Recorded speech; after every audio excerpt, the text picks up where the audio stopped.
Hey everyone! For about 2 years now, Cal State Long Beach has been my academic home. But now, as my final semester is coming to a close, it is time to build upon my undergraduate experience and international studies background as I pursue graduate study to become a trained sociologist. I didn't always know that I had an interest in sociology or a desire to become a researcher. In fact, looking back, I'd have to say that sociology found me rather than the other way around. Since May 2018, I have been a research assistant under the guidance and mentorship of Dr. Barbara Grossman-Thompson.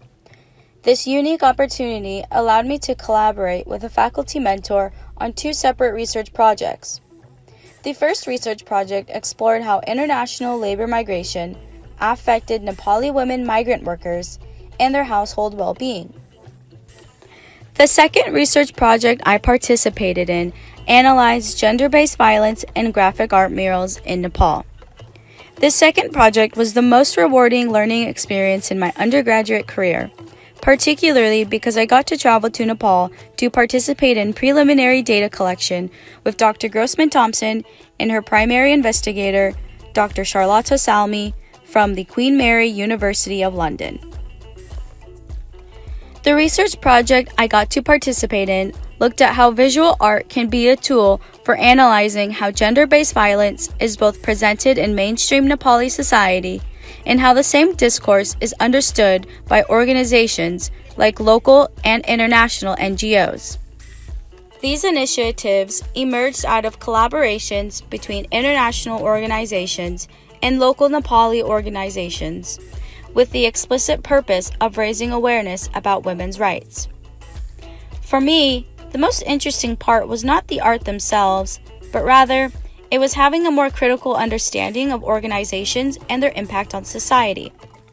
In this case, it was witnessing how foreigners and upper middle class activists in NGOs perceive gendered violence in Nepal and create or reinforce a certain social message for women and girls.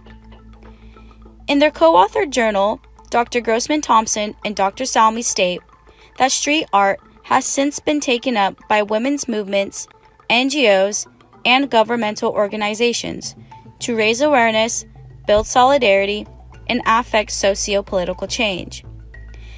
This would certainly contribute to the scholarly literature on the proliferation of NGOs and nonprofits in Nepal from what has been deemed to be the result of NGOs or civil society organizations moving from the backstage to center stage in world politics, and exerting their power and influence in every aspect of international relations and policy making.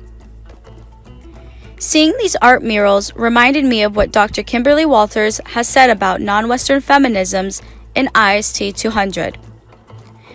I remember learning about the theorist Chandra Mohanty and how it is so important to remember that women are not a homogeneous group or a category that is oppressed, even though this is a common assumption in the Western world.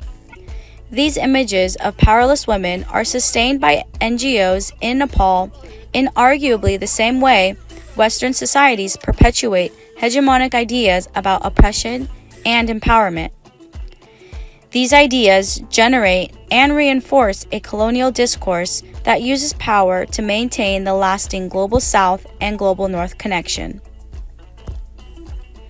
In addition to participating in a research project, I learned basic fieldwork skills like how to take substantive field notes, how to travel independently to field sites, how to engage informants about sensitive topics such as labor, family, and culture, how to collaborate with a research team, and undertook language-intensive classes. I also participated in informal interviews with NGO directors and art activists. My research internship experience familiarized me with the research process and, more importantly, helped me realize my academic areas of interest. In this way, I brought home several research interests and a strong desire to advance my international studies background for a doctoral degree in sociology. As a first-generation college student, I had a difficult time navigating the ecosystem of academia when I transferred to CSULB. As I exit the university, however, I now have a much stronger sense of my future as a comparative sociologist and scholar of South Asia. These sentiments would not be if it weren't for my undergraduate research experience.